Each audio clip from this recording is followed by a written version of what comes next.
Hello friends, मैं न्यास सिंह आपके साथ फिर से उमा कोचिंग के ई प्लेटफॉर्म पे हूँ।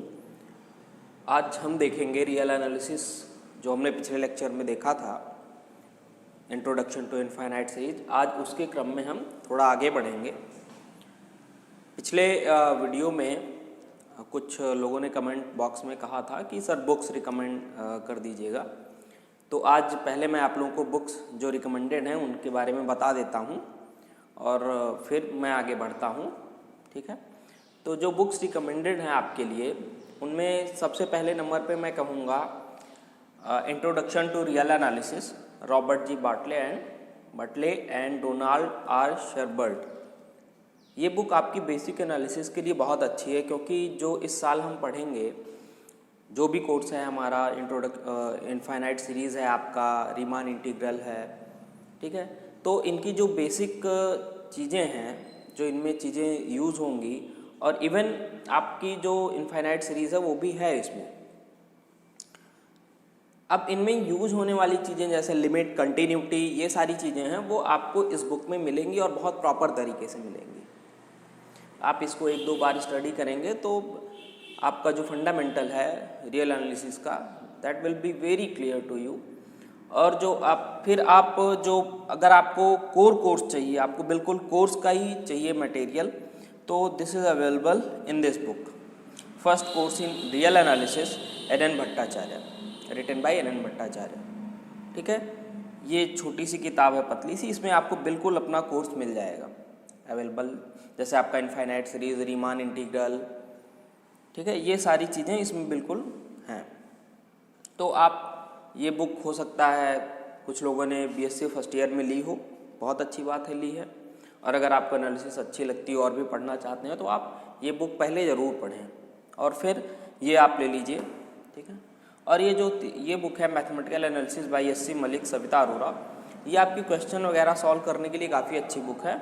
इसमें ढेर सारे क्वेश्चंस अवेलेबल हैं और ये आपकी और भी ज़्यादा चीज़ें हैं, ये आपकी थर्ड ईयर में भी काम देगी, जैसे function of several variable, metric species, ये सब बिल्कुल इसमें दिया हुआ है। मतलब ये बुक आपकी थर्ड ईयर तक काम देगी अगर आप ये लेते हैं तो।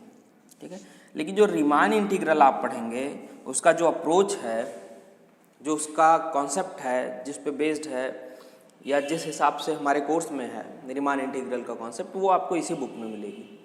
ठीक है ना, इस बुक में उस कॉन्सेप्ट से या उस तरीके से रीमान इंटीग्रल किया गया है, ना ही इस बुक में। ठीक है, तो ये बुक तो आप ले लेंगे तो लेना ही लेना है, और बाकी ये दोनों आपके साथ ऑप्शनल है, आप ले ना लें, लेकिन मैं ये रिकमेंड करूँगा कि आप लेके पढ़ें ज़रूर, एक बार कम से कम 2 बार ज़रूर पढ़ें इस बुक को। और ये ऐसी बुक है जो आपको थर्ड ईयर तक काम देगी।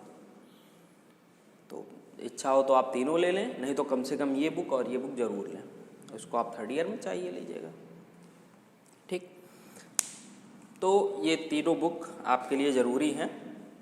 ठीक है, introduction to real analysis by Robert G Bartle and Donald R Sherbert, second one is mathematical analysis by SC Malik and Savita Arora, third one is first course in real analysis by NN Bhattacharya. ठीक है, तो ये तीनों बुक आप के लिए है जो आपके लिए बहुत ज़्यादा यूज़फुल हैं। अब हम आगे बढ़ते हैं, जो पिछले लेक्चर में हमने किया था, कुछ पढ़ा था, उसके आगे आज हम बढ़ते हैं। तो क्या किया था हमने, याद हो आपको, तो मैंने आपको इनफाइनाइट सीरीज़ के बारे में थोड़ी बहुत बातें बताई थी कि इनफाइनाइट सीरीज़ होती क्या है, and what does it mean by the convergence of an infinite series, and what does it mean by its divergence. और कन्वर्जेंस, या ये भी हमने बताया था कि what does it mean by the sum of an infinite series whenever it exists. तो इन चीज़ों के बारे में मैंने बताया था। ठीक है, अब थोड़ा सा मैं रिकॉल करके आगे बढ़ता हूँ।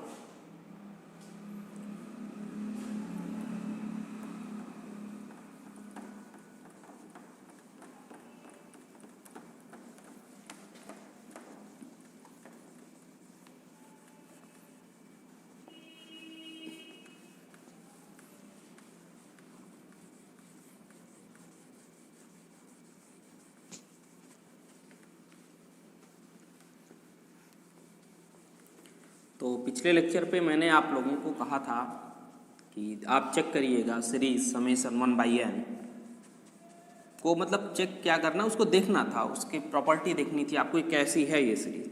फिर आपको अपने ही मन से चेक करना था उस सीरीज से जो सीक्वेंस ऑफ पार्शियल सम बन रही थी क्या वो कन्वर्जेंट है। ये मैंने आपको चेक करने के लिए कहा था, पता नहीं आपने चेक किया या नहीं। तो हम देखते हैं आगे उसके लिए।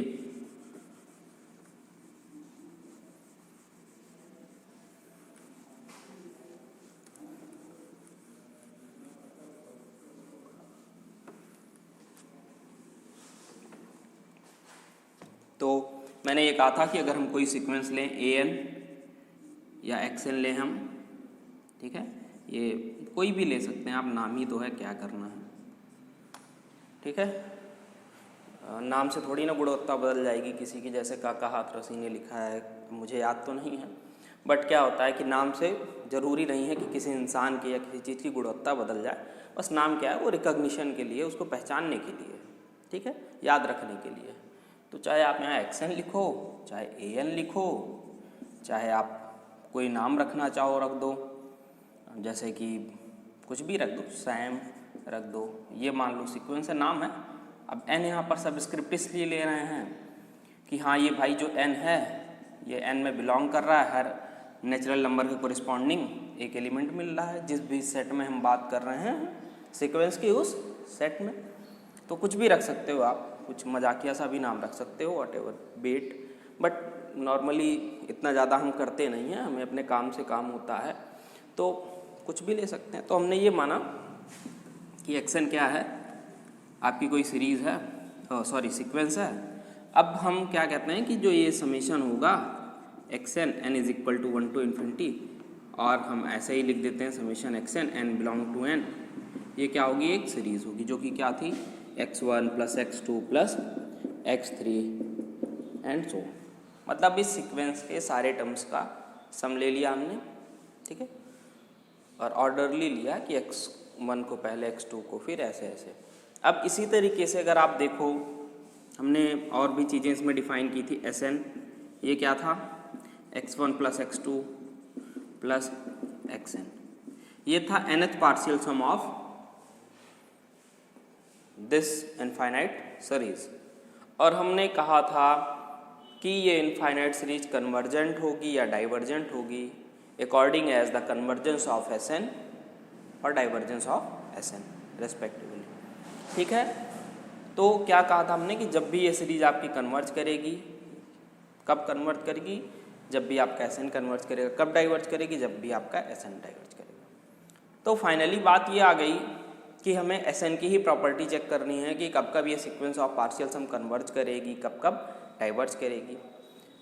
तो सीक्वेंस की जब बात आई तो we have already learned about this sequence, ठीक है, पूरी डिटेल में पढ़ी हमने कि सीक्वेंस कैसे कन्वर्ज करती है, कैसे डाइवर्ज करती है, ठीक है। जहाँ ज़रूरत पड़ेगी मैं आपको रिकॉल कराता जाऊँगा बीच बीच में, ठीक है। तो ये क्या है, sequence of partial nth partial sum, और ये है आपका nth partial sum of this infinite series. और अगर हम इसको सीक्वेंस में ले लें तो ये हो जाएगा sequence of partial sum of this infinite series, ठीक। तो डेफिनेशन हमने आपको लिखा दी थी कि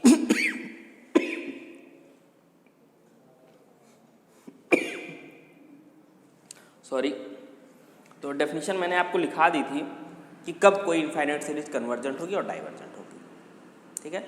और मैंने आपको एक दो एग्जाम्पल लेके दिखाया भी था कि कहाँ कौन डाइवर्जेंट हो रहा है, कौन कन्वर्जेंट हो रहा है। अब थोड़ा सा हम आगे बढ़ते हैं, ठीक है। तो हम कुछ कैरेक्टराइजेशन कर लें कि हाँ कब कब आप अपनी इनफाइनाइट सीरीज जो भी हम लेंगे वो कन्वर्जेंट होगी, कब डाइवर्जेंट होगी, ठीक है। और एक एग्जाम्पल पर मैंने आपको छोड़ दिया था, एक दो एग्जाम्पल मैंने आपको बताए थे, फिर एक एग्जाम्पल पे मैंने लास्ट में आपको छोड़ा था कि 1/n, n belonging to n, ये थी आपकी series summation 1/n, n belonging to n, ये कन्वर्जेंट होगी या डाइवर्जेंट होगी, ठीक है। ये आपके दिमाग में डाउट मैं डाल के गया था, और देखना था कि कम से कम आपको ये चेक करना तो था ही कि S1 क्या आ रहा है, S2 क्या आ रहा है, S3 क्या आ रहा है, S4 क्या आ रहा है, कम से कम ये तो आपको चेक करना था। और इसकी कैरेक्टरिस्टिक तो चेक करनी ही थी कि ये इंक्रीजिंग है, डिक्रीजिंग है, सीक्वेंस है भाई, तो कम से कम ये तो चेक करना था कि S1, S2, S3, S4 ये बढ़ रहे हैं, घट रहे हैं, क्या है, कैसे है, एटलीस्ट इतना तो आपको चेक करना चाहिए था। अगर नहीं किया है तो कोई बात नहीं, मैं आपको बताता हूँ। अब हम ये देखते हैं Cauchy's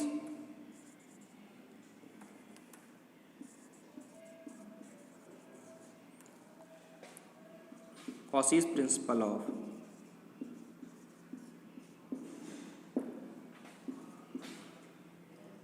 convergence of infinite series.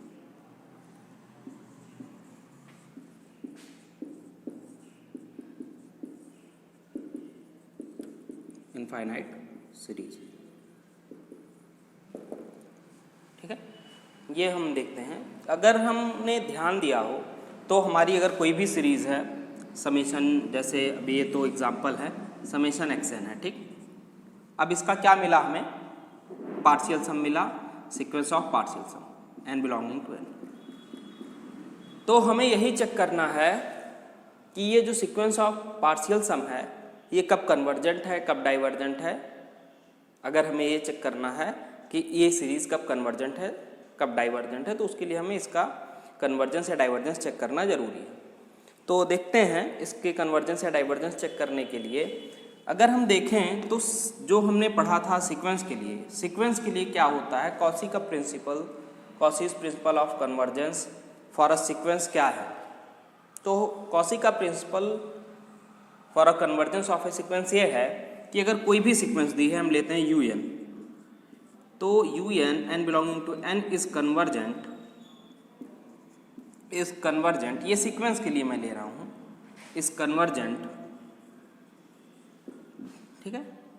ये हमें यहाँ पर ये करना है, Cauchy's principle of convergence of infinite series, ठीक है, ये हमें करना है। लेकिन उसके पहले जो हमें ज़रूरत है उसके बारे में हम जान लेते हैं। ज़रूरत हमें ये है कि Cauchy's principle of convergence of a sequence क्या है, पहले हमारे लिए ये जानना जरूरी है। तो मैं आपको रिकॉल कराता हूँ कि अगर कोई भी सीक्वेंस है UN n belonging to n is convergent if and only if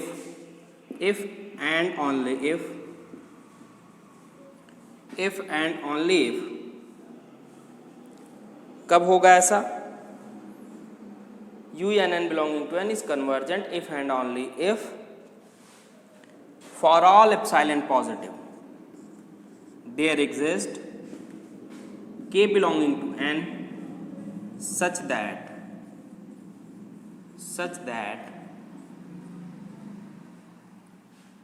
n is strictly greater than m greater than or equal to k implies that modulus UN minus UM is strictly less than epsilon, ठीक है। अब यहाँ पर हर NM के लिए ये बात hold करेगी जो ये कंडीशन फॉलो करते हैं। अब इसका मतलब क्या होता है ये आप जान लीजिए। इसका मतलब ये है कि कोई भी सीक्वेंस कन्वर्जेंट होगी। अब यहाँ तो इफ एंड ओनली इफ की कंडीशन कि यदि ऐसा होगा तो ये बात होल्ड करेगी, यदि ये बात होल्ड करती है कंप्लीटली तो ये होगा, ठीक है। दोनों बातें सही, ठीक। अब इसका मतलब समझें, ये स्टेटमेंट का मतलब समझते हैं। यहाँ पर एप्सिलॉन क्या है, पॉजिटिव, मतलब एप्सिलॉन कोई भी रियल नंबर है 0 से स्ट्रिक्टली बड़ा, ठीक है। अब आप इसका मतलब ये हो कि आप यहाँ एप्सिलॉन की वैल्यू कुछ भी ले लीजिए, आप पॉइंट में ले लीजिए, 0.003 कितना भी छोटा ले लीजिए, चाहे आप 10 to power 10 ले लीजिए, इतना बड़ा भी ले लीजिए, कुछ भी ले लीजिए आप एप्सिलॉन की वैल्यू, तो क्या होगा, आपको एक नेचुरल नंबर जरूर मिलेगा, ठीक है। अब इस एप्सिलॉन से इस नेचुरल नंबर का क्या संबंध है ये देखिए आप। इस एप्सिलॉन के ऊपर ये डिपेंड करेगा, ये आप एप्सिलॉन बदलोगे ये नंबर बदलेगा, ठीक है। अब इस एप्सिलॉन के लिए आपको एक के जरूर मिलेगा कि इस के आगे आप कोई भी नेचुरल नंबर लो, कोई भी नेचुरल नंबर, लेकिन वो दोनों आपस में रिलेटेड इस तरीके से होने चाहिए, एक दूसरे से बड़ा हो स्ट्रिक्टली। और आप देखो कि इसके कोरिस्पॉन्डिंग जो टर्म um मिलेगा, इसके कोरिस्पॉन्डिंग जो टर्म un मिलेगा, दोनों के अंतर का मॉड्यूलस एप्सिलॉन से छोटा होगा। ठीक है, यहाँ पर k क्या बताता है, अगर आप ये k है, ये है आपका नेचुरल नंबर है, इसके कोरिस्पॉन्डिंग जो इस सीक्वेंस का टर्म होगा वो क्या होगा, uk।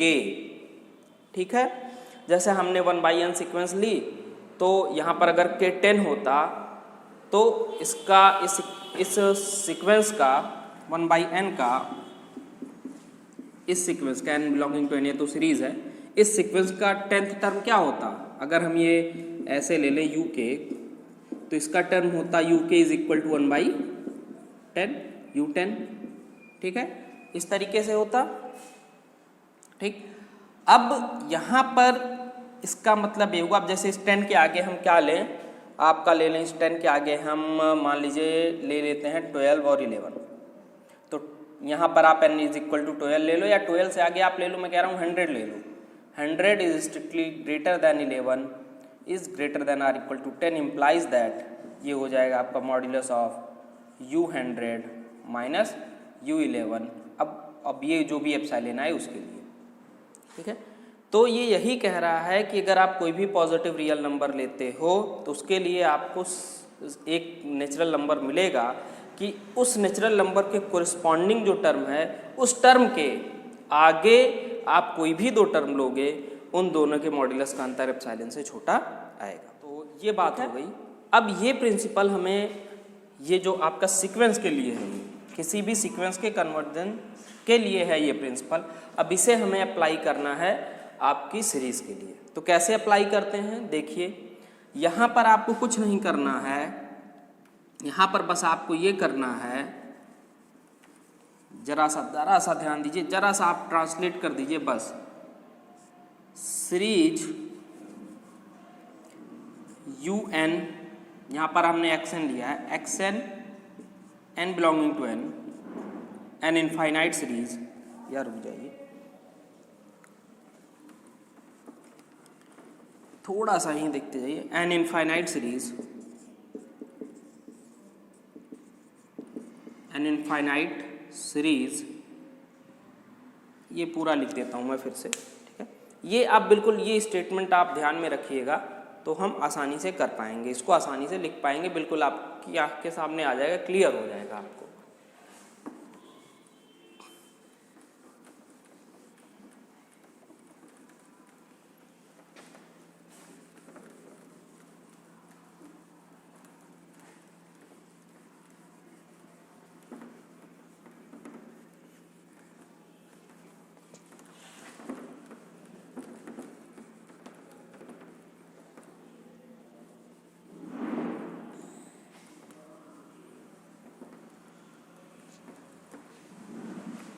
देखिए,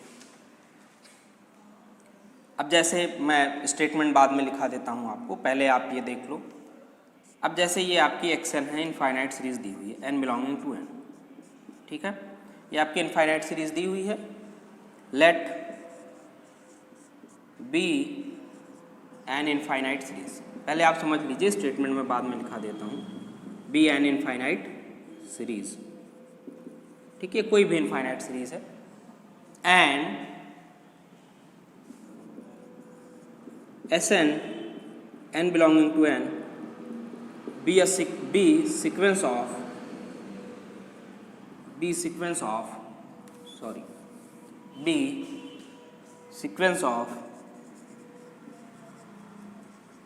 partial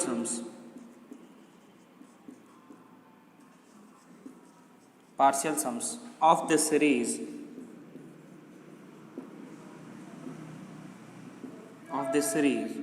ठीक है, ये क्या है, Sn क्या है, sequence of partial sums of this series. अब आप बताओ ये सीरीज कब कन्वर्ज करेगी, जब जब वो sequence of partial sum converge करेगी। ठीक है, now by Cauchy's principle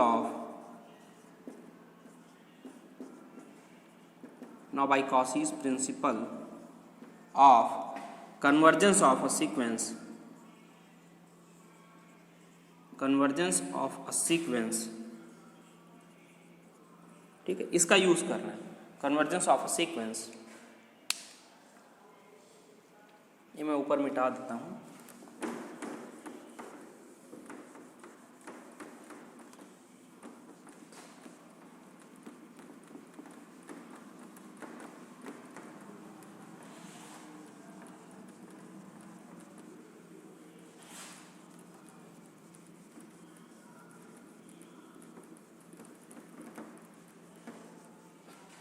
Convergence of a sequence. Sn, n belonging to n, is convergent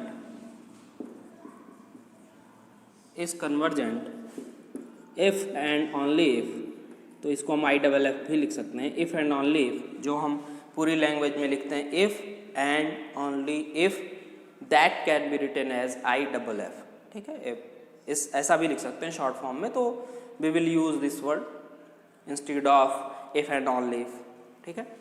तो Sn n belonging to n is convergent if and only if for all epsilon positive y statement there exists k belonging to n such that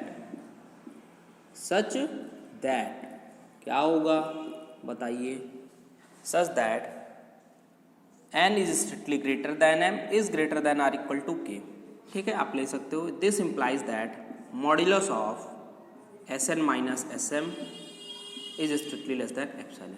अब आप बताओ मुझे, यहाँ पर n strictly greater than m है, ठीक है, n क्या है, स्ट्रिक्टली ग्रेटर देन m है, और ये दोनों क्या हैं, नेचुरल नंबर्स हैं कि नहीं है।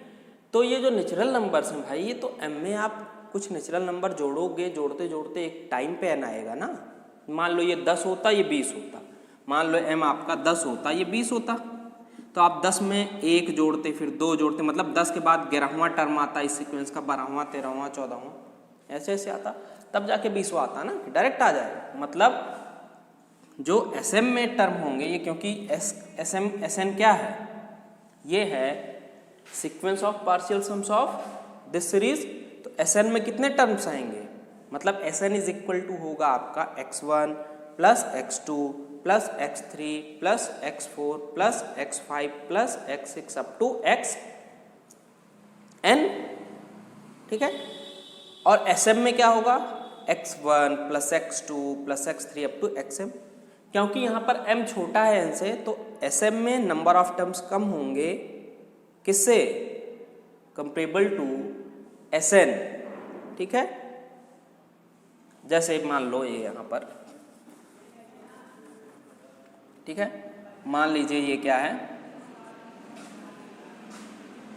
Sn है, या मैं यहाँ पर S20 ही ले लेता, तो इसमें टोटल कितने, x1 plus x2 up to यहाँ पर x20 तक आते टर्म, और यहाँ पर अगर मैं S मान लो ले लेता 15, तो यहाँ पर आते x1 plus x2 up to x15, इतने टर्म आते, ठीक है ना। अब यहाँ पर n बराबर हमने क्या लिया है 20 और m बराबर 15, ये मिटाना पड़ेगा, ये आपने नोट कर लिया होगा, आई होप दैट।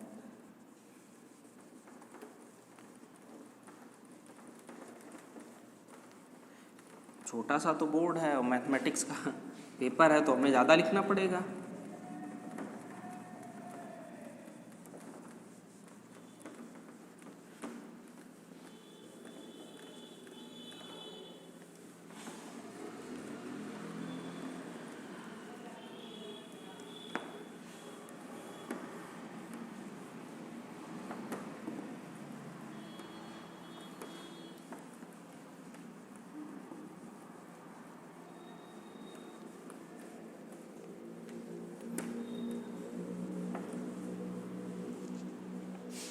तो देखिए, अब यहाँ पर जब आप S20 माइनस S15 करोगे तो ये क्या बचेगा, ये 1 1 2 2 कट जाएगा, अप टू 15 तक कट जाएगा, यहाँ पर बचेगा x16 plus x17 plus x18 plus up to x20। Actually में है क्या, ये क्या है x15 प्लस 1, ये क्या है x15 प्लस 2, ऐसे करते करते यहाँ पर है आपका x15 प्लस 3, और ऐसे करते करते आपका लास्ट में x20 आ गया। तो उसी तरीके से अब जैसे यहाँ पर हमने अगर n बराबर 20 लिया और m इज इक्वल टू 15 लिया, ये सिंपल सी बात है, लेकिन कभी कभी प्रॉब्लम होती है समझने में, तो मैं इसको थोड़ा सा ऐसे समझा दे रहा हूँ आपको। अब यहाँ पर अब देखो n बड़ा है m से, जैसे यहाँ था, तो अगर हम Sn माइनस Sm करेंगे तो देखो यहाँ पर m+1, m+2, m+3, तब जाके कहीं पर आपका n आया। वैसे ही यहाँ पर भी आपका क्या आएगा, पहले xm+1, फिर xm+2, फिर ऐसे करते करते आपका xn आएगा। और यहाँ सिंपली आप देख लो, यहाँ पर Sn की वैल्यू डालो, क्या होगा x1 + x2 प्लस कहीं पर xm आएगा बीच में, क्योंकि क्या है m की वैल्यू कहाँ गया, ये n से छोटी है तो पहले xm आएगा तब xn आएगा, फिर ये क्या होगा xm+1, फिर ऐसे करते करते xm+2, फिर xn, और माइनस आप करोगे x1 + x2 up to xn। तो ये सब कैंसिल हो जाएगा, आपका यहाँ से लेके यहाँ तक के टर्म बचेंगे। देख लीजिए इसको प्रॉपरली, फिर मैं आगे बढ़ता हूँ क्योंकि मुझे ये नीचे का पोर्शन मिटाना पड़ेगा। ठीक है,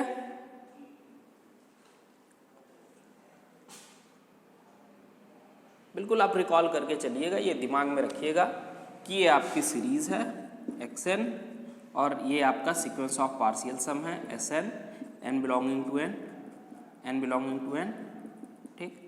और Sn बराबर क्या होता है x1 + x2 up to xn, ठीक है। ये दिमाग में रखिएगा तो कोई प्रॉब्लम नहीं होएगा।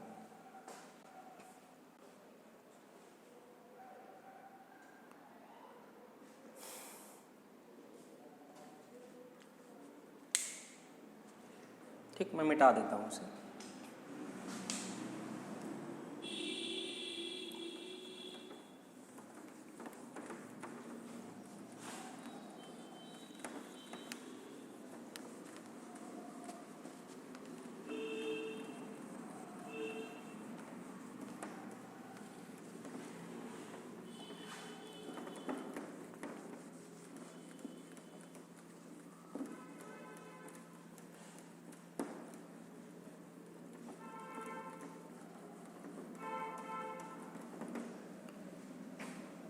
इसको रहने देते हैं, ठीक है। तो आपको क्या मिल जाएगा, और आप यहाँ लिख सकते हो n is strictly greater than m is greater than or equal to k implies that modulus, यहाँ पर हो जाएगा आपका xm+1 प्लस xm+2, ये करते करते आपका xn is strictly less than epsilon, ठीक, ठीक है ना। और अगर हम यहीं पर m बराबर k+1 ले लें, थोड़ा सा हम और, क्योंकि k क्या है, k से बड़ा या बराबर है k+1, तो थोड़ा सा और मॉडिफिकेशन कर सकते हैं, लेकिन मेन प्रिंसिपल यही है, आप इसको याद रखिए, बहुत ज़्यादा मॉडिफाई करने की ज़रूरत नहीं है, मेन प्रिंसिपल यही है। तो यहाँ पर आप सीधे सीधे यही लिखोगे, एन इनफाइनाइट सीरीज, ये जो आपका स्टेटमेंट है कॉची प्रिंसिपल का, an infinite series summation xn n belonging to n is convergent if and only if for all epsilon positive there exist k belonging to n such that what such that there is such that, ठीक है। और मत लिखना यार, मैंने इसके जगह पे जब ये लिखा तो और कहा, तो आपको क्लियर हो गया कि Cauchy's principle of convergence of an infinite series आया कैसे। ये आया आपका Cauchy's principle of convergence of an sequence, convergence of a sequence से ये Cauchy's principle of convergence of an infinite series हम लेकर आए। कुछ नहीं था, हमने क्या लिया, सीक्वेंस ऑफ पार्शियल सम जो इस सीरीज की थी, क्योंकि हमें पता है कि जब जब sequence of partial sum converge करेगी इस सीरीज की तब तब सीरीज कन्वर्ज करेगी, ठीक है, या जब जब वो डाइवर्स करेगी तब तब सीरीज डाइवर्स करेगी। तो हमने क्या किया, सीक्वेंस ऑफ पार्शियल सम ले लिया, उस पर Cauchy's principle of convergence of a sequence लगा दिया, और फिर इस प्रोसेस के थ्रू ये रिजल्ट आपका आ गया। तो ये जो प्रॉपर है ये पूरा, ठीक है, ये लिखोगे, यहाँ से आपका स्टार्ट है, ठीक, Cauchy's principle of convergence of a infinite series, convergence of an infinite series, यहाँ से लेके ठीक, क्लियर। और यहाँ पर ध्यान देना है कि ये जो एन एम है ये आप इस के आगे कुछ भी ले डालो एन एम, बस बराबर ना लो भाई, बराबर लोगे तो भी कोई दिक्कत नहीं, जीरो आ जाएगा यहाँ पर, बराबर लोगे एन एम तो जीरो आ जाएगा, वो एप्सिलॉन पॉजिटिव वो तो छोटा ही है, ठीक। तो यहाँ पर आप के आगे कुछ भी एन एम ले लोगे, ये चीज़ हमेशा एप्सिलॉन से छोटी रहेगी, कुछ भी, हर एन एम के लिए जो के आगे हैं ये बात होल्ड करती है, ये मेरी बात ध्यान से सुनिएगा, हर एन एम के लिए जो कि के आगे या बराबर हैं ये बात होल्ड करेगी, लेकिन इस एप्सिलॉन के लिए ये एप्सिलॉन आप बदलोगे तो यहाँ पर के बदलेगा, और ये सब कुछ नहीं है, नंबर्स हैं, ये क्या है, कोई भी पॉजिटिव रियल नंबर है। अब पॉजिटिव मतलब आप 0.001 भी ले लो, चाहे 10 टू पावर समथिंग ले लो, 1-2-4 करोड़ ले लो, कोई फर्क नहीं पड़ता, बस पॉजिटिव होना चाहिए। आप ये बदलोगे तो ये जरूर बदलेगा, ठीक, मतलब इसके ऊपर आपका ये के डिपेंड कर रहा है, ठीक। और के आगे कोई भी आप एन एम लोगे ये होल्ड करेगा, ये बात सही होगी। तो this is the Cauchy's principle of convergence of an infinite series हो गया, ठीक। मैंने आपको इसका प्रूफ भी बता दिया कैसे ये आता है, ठीक। अब हम कुछ एग्जांपल्स करते हैं इसके बेसिस पे, या पहला एग्जांपल हम यही कर लेते हैं, जो सीरीज 1/n थी, आपको देखना था कि वो कन्वर्जेंट है डाइवर्जेंट है, पहले वही लेते हैं, थोड़ा आपको आसान लगेगा, और मैंने उसे बताया भी नहीं तो बता देता हूँ, और 1-2 तरीके से मैं उसका आपको प्रूफ बताऊंगा, फिलहाल तो अभी इस पे जानते हैं।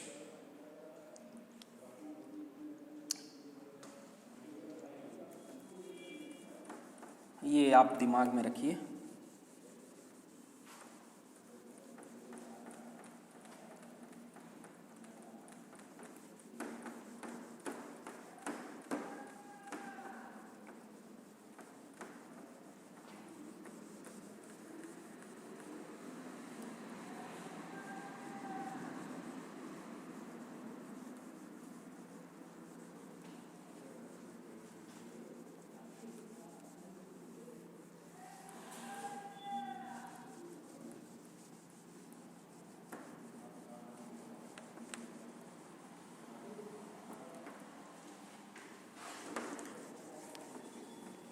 तब तक आप सोचिए कि कैसे हम लगा सकते हैं ये प्रिंसिपल 1/n के लिए, सीरीज 1/n के लिए।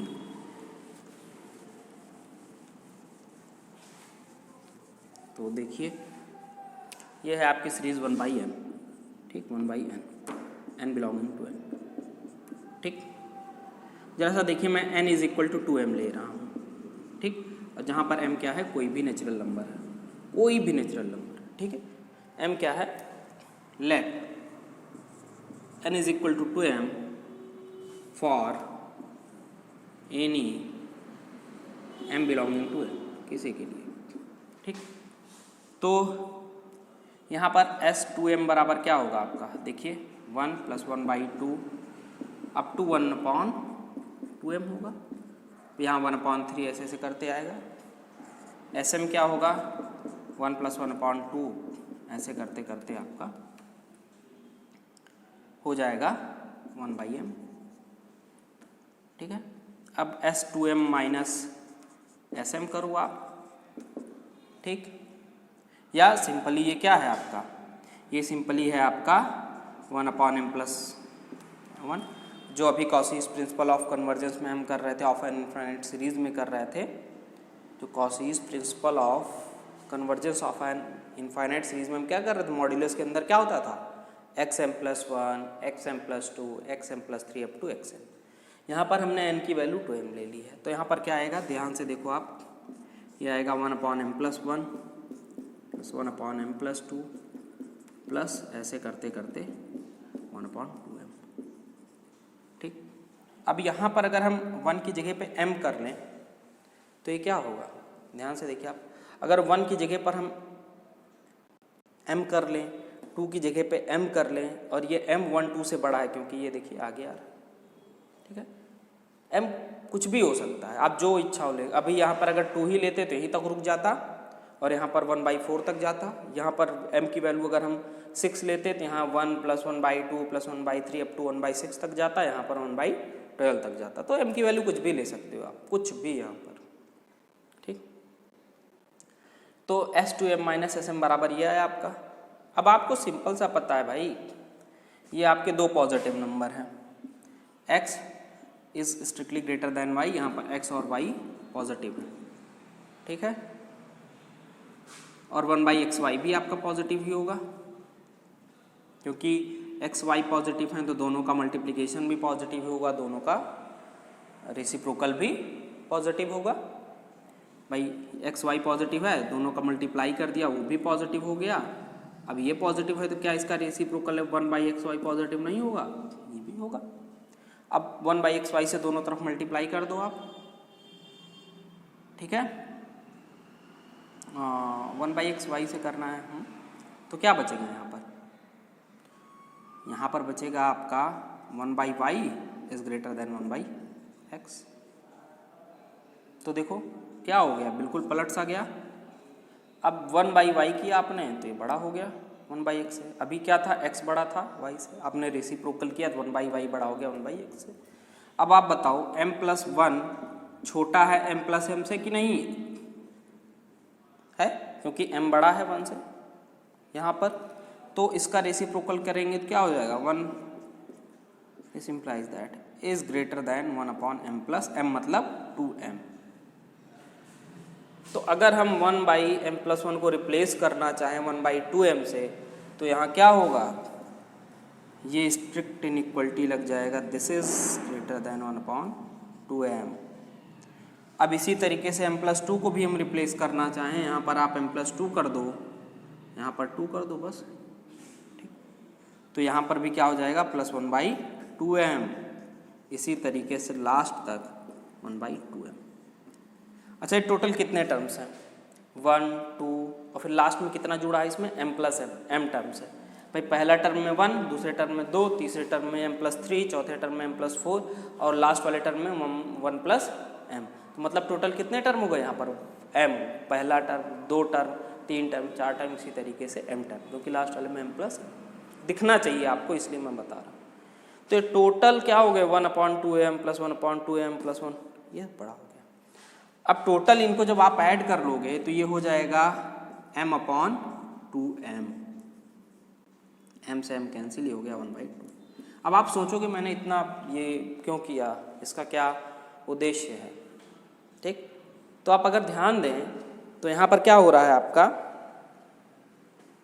2 बातें यहाँ पर ध्यान दीजिएगा आप। पहली कि हमने कोई भी m लिया उसके लिए n = 2m ले रहे हैं, पहली बात ये ध्यान दीजिए, ठीक। और यहाँ पर फाइनली इन दोनों का अंतर क्या आ रहा है 1/2 से बड़ा, स्ट्रिक्टली बड़ा। इन दोनों का अंतर 1/2 से स्ट्रिक्टली बड़ा आ रहा। 2 बातें आपने ध्यान दी। अब देखिए ऐसा मैंने क्यों किया, देखिए मिटा देता हूँ मैं इसे।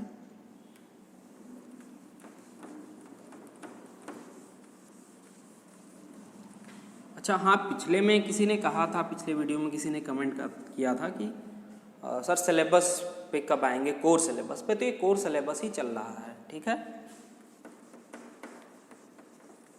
हम सिलेबस पे ही काम कर रहे हैं।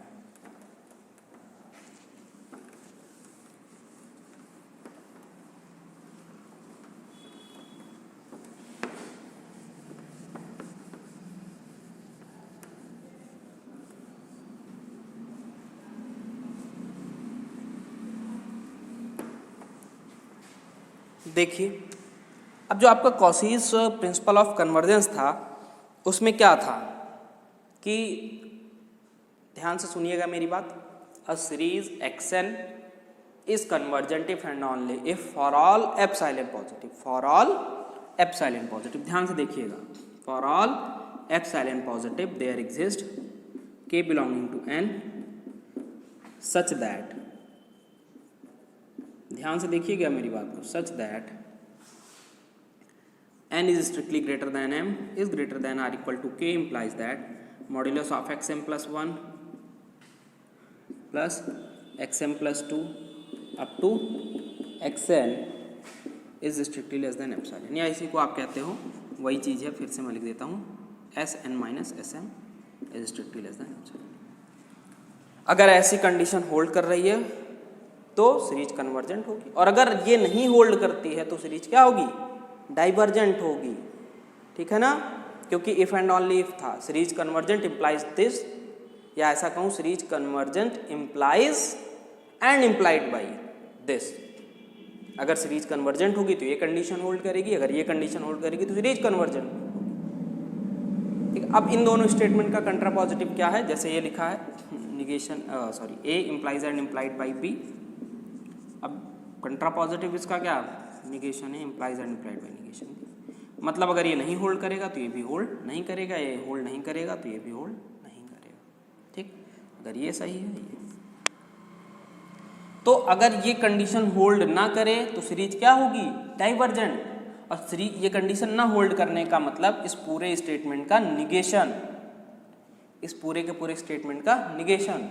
तो इसका निगेशन क्या होगा, ध्यान से सुनिए, फॉर ऑल, हर एप्सिलॉन के लिए। इसका मतलब कम से कम एक एप्सिलॉन मिलेगा, मतलब देयर एग्जिस्ट एप्सिलॉन पॉजिटिव।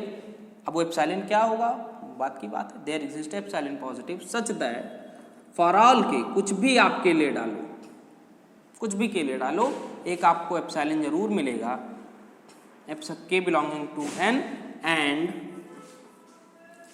यहां पर आप इस तरीके से लिख दो, फॉर ऑल या there exist epsilon positive and n comma m belonging to n for all K such that, ठीक है, such that this is greater than or equal to epsilon. मतलब आपको इस k के आगे एक n और m जरूर ऐसे मिलेंगे कि ये कंडीशन होगी, या यहां पर, ठीक। तो एक एप्सिलॉन ऐसा मिलेगा कि उसके लिए आप कोई भी k ले डालो, कोई भी k ले डालो आप, उस k के आगे आपको दो n और m ऐसे जरूर मिलेंगे, कुछ ना कुछ nm, कम से कम एक पेयर ऑफ nm जरूर मिलेगा कि ये कंडीशन होल्ड करेगी। ठीक है, तो फॉर ऑल की जगह there exist epsilon and nm belonging to n, for all k belonging to n। एक एप्सिलॉन मिल रहा है, उसके लिए nm मिलेंगे हर k के लिए। ठीक है, सच दैट, ये जो मैं ये नोटेशन लिखता हूँ n का, ये सेट ऑफ नेचुरल नंबर का स्टैंडर्ड नोटेशन है। ठीक है, सेट ऑफ नेचुरल नंबर मतलब 1 2 3 4 का सेट पूरा। तो ये n is strictly m greater than equal to k implies this. तो अब आप आइए किसमें, जो अभी हमने पीछे किया है थोड़ा सा कैलकुलेशन, अगर उसमें 1/n के लिए अगर हम एप्सिलॉन इज इक्वल टू 1/2 ले लें, और k कुछ भी ले लें, k बिलोंगिंग टू n, तो कुछ भी k ले लो आप, कुछ भी k, खाली एप्सिलॉन बराबर 1/2 ले लो। इसके लिए आपको क्या होगा, for epsilon is equal to 1/2 there exist, ठीक है, या देयर एग्जिस्ट एप्सिलॉन। अब एक आपको एप्सिलॉन मिल रहा है, तो for epsilon is equal to this and n is equal to 2m for any m greater than or equal to k belonging to n। ठीक, कोई भी k ले लो आप, कुछ भी k ले लो यार, where k is arbitrary natural number. ठीक है, वेयर k इज आर्बिट्रेरी, मतलब आर्बिट्रेरी मतलब आप कुछ भी ले लो के, आर्बिट्रेरी नेचुरल नंबर, जो कि ये स्टेटमेंट कहता है नेचुरल नंबर, कुछ भी ले लो, सारे के सारे के लिए ये बात होगी। तब क्या मिलेगा आपको, n is strictly greater than m is greater than or equal to k implies that modulus of Sn minus Sm, ये क्या था, इज स्ट्रिक्टली ग्रेटर देन 1/2 था। अभी आप पीछे देखो, या इसी को हम लिख दें क्या, आपका 1/m+1 1/m+2 dot dot 1/2m is strictly greater then 1/2। तो आपको एक एप्सिलॉन ऐसा मिल गया कि उसके लिए आप कोई भी के ले डालो, ठीक है, आपको एक एप्सिलॉन ऐसा मिल गया कि आप उसके लिए कोई भी के ले डालो, ठीक है, जो मन करे वो के ले डालो, लेकिन उसके आगे एक m, कोई भी नंबर m उसके आगे लो, आप कोई भी m ले लो, n बराबर क्या ले लो, खाली 2m ले लो, n बराबर क्या ले लो, खाली 2m ले लो, तो यहाँ पर इन दोनों का अंतर क्या आ जाएगा, स्ट्रिक्टली 1/2 से बड़ा हो जाएगा। मतलब देयर एग्जिस्ट एप्सिलॉन, एप्सिलॉन यहाँ क्या है 1/2, और nm क्या है, k के आगे m तो कुछ भी ले लो, n बस क्या होना चाहिए 2m होना चाहिए, और k तो कुछ भी ले लो यार, अगर k यहाँ 1 ले लोगे तो m बराबर क्या ले लो 1 ही ले लो, चाहे 2 ले लो, n बराबर क्या हो जाएगा, अब करके देखना चाहो देख लो। अब जैसे हम क्या ले लें यहाँ पर एप्सिलॉन बराबर 1/2 है, अगर हम यहाँ पर m बराबर 1 ले लें तो n बराबर हमें 2 लेना पड़ेगा, ठीक, क्योंकि 2m है। अब यहाँ पर आप देखो 1/m मतलब 1 खाली होगा, 1/1 होगा, ठीक है, और क्या होगा प्लस 1/2 हो जाएगा, ठीक है ना, या 1/2। अब जैसे आप यहाँ पर क्या करना है, आपको Sn माइनस Sm करो आप, Sn की वैल्यू क्या होगी, ये होगी 1/1 प्लस 1/2 होगा, ठीक है, और Sm की वैल्यू क्या होगी, यहाँ आप greater than or equal to कर लो, कोई दिक्कत नहीं है, ठीक है। और आपका यहाँ पर Sn तो भाई 2 तक है, तो 1 प्लस 1/2, Sm क्या है खाली 1 है, तो 1 हो जाएगा, कैंसिल, तो क्या 1/2 के बराबर आ गया।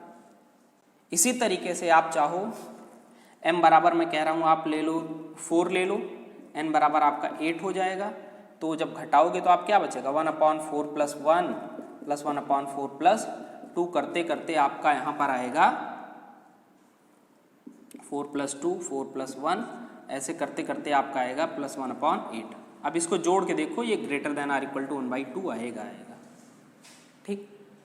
तो आप यहाँ पर कुछ भी ले लो यार के, अब यहाँ पर के क्या हो जाएगा, चाहे के बराबर 1 2 3 4, यहाँ पर तो आप m बराबर 4 ले रहे हो, तो के बराबर आप चाहे 3 ले लो, चाहे 4 ले लो, कुछ भी ले लो जो मन करे, क्योंकि बस इतनी शर्त है कि इस के आगे होना चाहिए आपका m, इस के आगे m हो और n बराबर 2m। तो एप्सिलॉन बराबर 1/2 के लिए ये कंडीशन होल्ड नहीं करेगी, मतलब जो कॉची का प्रिंसिपल है वो एप्सिलॉन बराबर 1/2 के लिए होल्ड नहीं करेगा। कॉची का प्रिंसिपल सॉरी, जो सेकंड स्टेटमेंट है, मतलब ये वाली बात होल्ड नहीं करेगी। तो कॉची के प्रिंसिपल से, Cauchy's principle of convergence of an infinite series से क्या हुआ, ये कंडीशन नहीं होल्ड कर रही, मतलब इसका निगेशन, तो कन्वर्जेंस का निगेशन क्या होगा, डाइवर्जेंस। इसलिए जो आपकी सीरीज है 1/n, n belonging to n, ये क्या होगी, डाइवर्जेंट होगी, ठीक है। तो देयरफॉर यहाँ पर आप लिख सकते लो कहीं ये, ठीक है,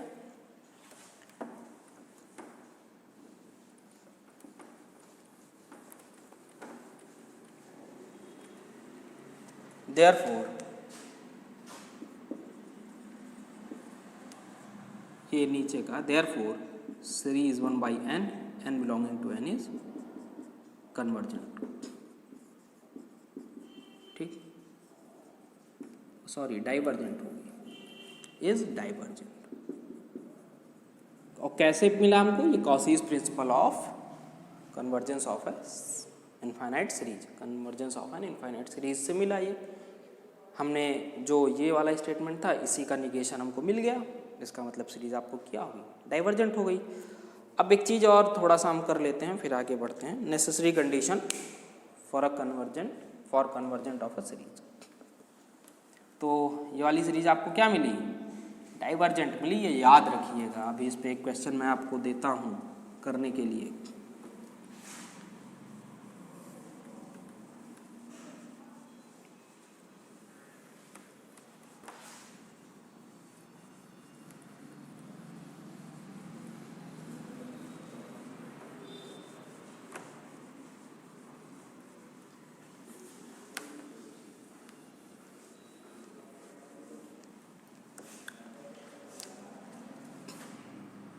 थ्योरम है ये, छोटी सी है,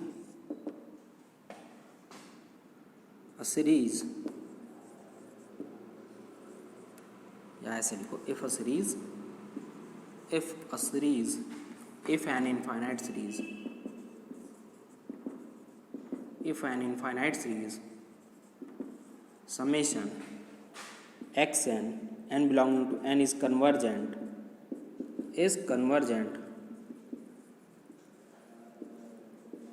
then limit of xn n tending to infinity is equal to 0. मतलब अगर कोई सीरीज क्या है, कन्वर्जेंट है, तब उसके nth टर्म की लिमिट क्या आएगी, 0, या इसको हम लोग कहते हैं nth term test,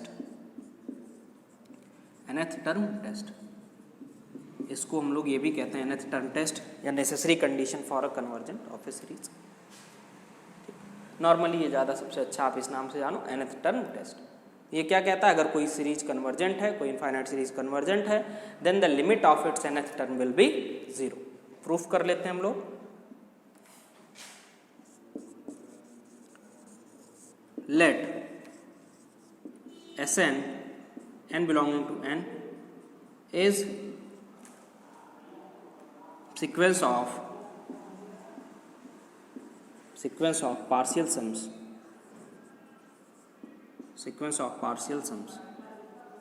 of series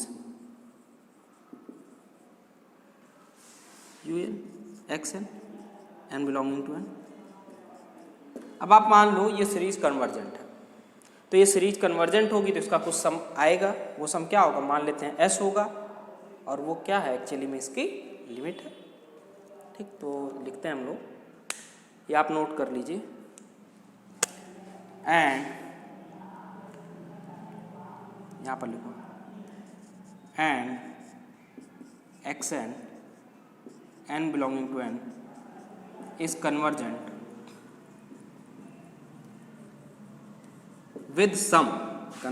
with some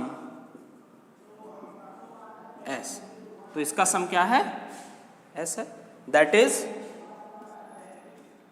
ये जो साइन लिखते हैं दैट इज क्या है, limit of Sn n tending to infinity is equal to s is equal to x1 plus x2 plus x3 up to infinity तक। ठीक, ये आप लिख लीजिए।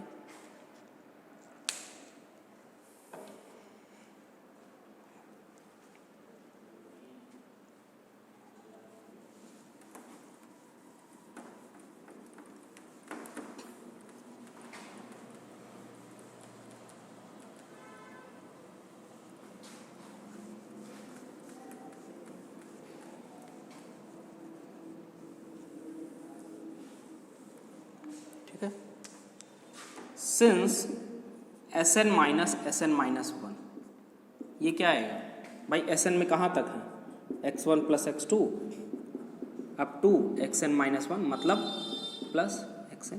भाई n से एक पहले कम टर्म होगा, जैसे 2 से 1 घटाया तो इससे पहले टर्म, इसी तरीके से xn से घटाएं, xn से पहले वाले टर्म क्या होगा, xn माइनस वन, अब minus Sn minus one up to xn minus one, तो सब के तो सब कैंसिल हो जाएंगे, कौन बचेगा, खाली xn। ठीक है, अब आप लिमिट ले लो, this implies that limit Sn minus one n tending to infinity is equal to limit xn n tending to infinity.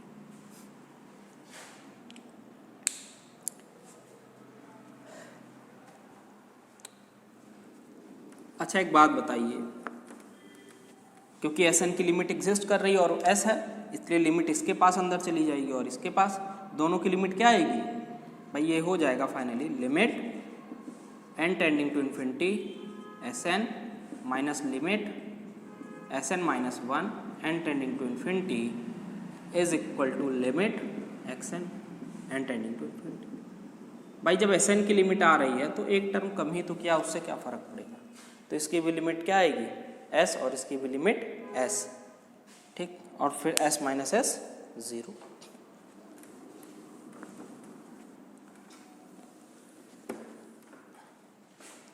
तो ये क्या हो जाएगा, this implies that S minus S is equal to limit X N and tending to infinity.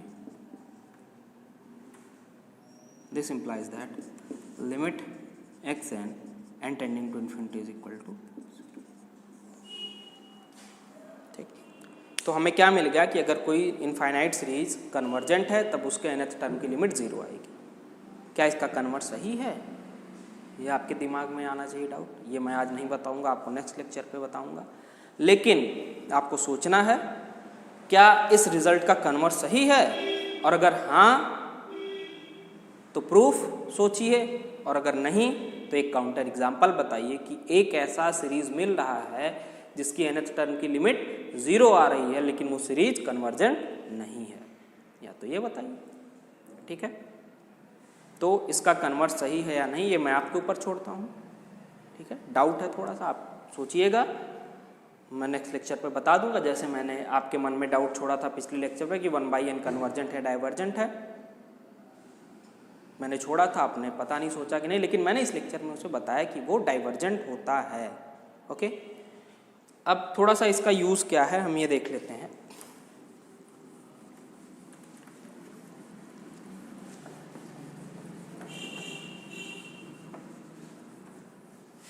मैंने आपको logic and proofs में बताया है कि अगर कोई स्टेटमेंट ए इम्प्लाइज बी है तो इसका कंट्रा पॉजिटिव स्टेटमेंट होता है not be implies not a, और ये दोनों लॉजिकली इक्विवेलेंट होते हैं. मतलब अगर ये स्टेटमेंट सही है तो ये भी सही है, और ये गलत है तो ये भी गलत है, जो भी हैं दोनों साथ साथ हैं.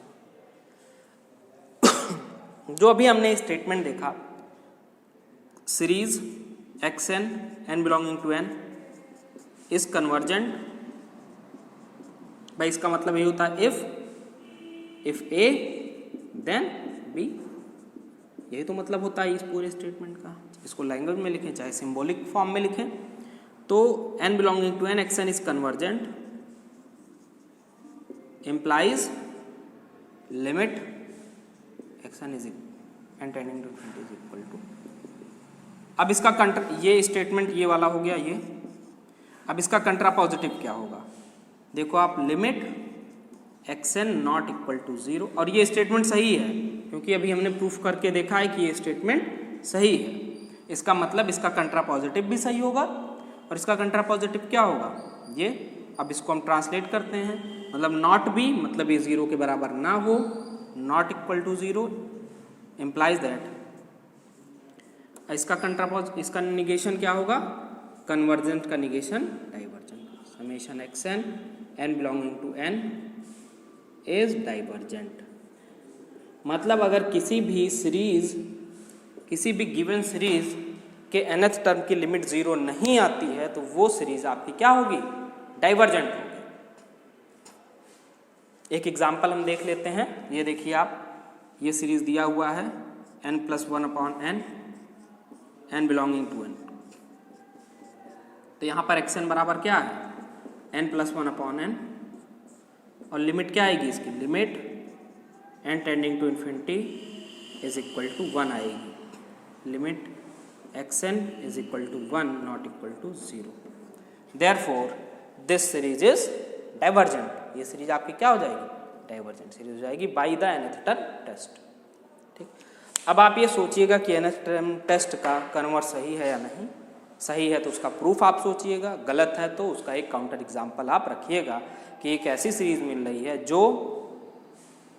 जिसके nth टर्म की लिमिट 0 तो आ रही है लेकिन वो डाइवर्जेंट है. ठीक, थैंक यू वेरी मच.